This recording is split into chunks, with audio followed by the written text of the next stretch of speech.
नमस्कार मित्रांनो, माझ्या शैकी वकील चॅनल म्हणजे तुमचं सहर्ष स्वागत आहे. मित्रांनो, आजच्या व्हिडिओमध्ये आपण फार महत्त्वाची गोष्ट पाहणार आहोत.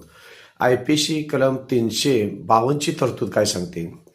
एखादी व्यक्ती गंभीरपणे प्रक्षोभ कोणतंही कारण नसताना एरवी हमला किंवा फौजदारी पात्र बल प्रयोग करण्याच्या उद्देशाने एखादी व्यक्ती जर दुसऱ्या व्यक्तीवर असा बल प्रयोग करत असेल, म्हणजेच समजा दुसऱ्या व्यक्तीनं कोणत्याही प्रकारचा हमला किंवा मारहाण करण्याचा फक्त हव्वा सुद्धा केलेला नसेल, पण जी व्यक्ती दुसरी आहे त्या व्यक्तीनं तर तसा मारहाणीचा किंवा बलप्रयोगाचा जर प्रयत्न केला किंवा हमला करण्याचा जर प्रयत्न केला, तर अशा व्यक्तीला साधारणपणे 1,000 रुपये दंड आणि 3 महिन्याबद्दल शिक्षा कायद्याच्या तरतुदीमध्ये IPC कलम 352 नुसार करण्यात येऊ शकते. मित्रांनो, जर माझ्या चॅनलला सबस्क्राईब केलं नसेल तर सबस्क्राईब करा, लाईक करा, शेअर करा.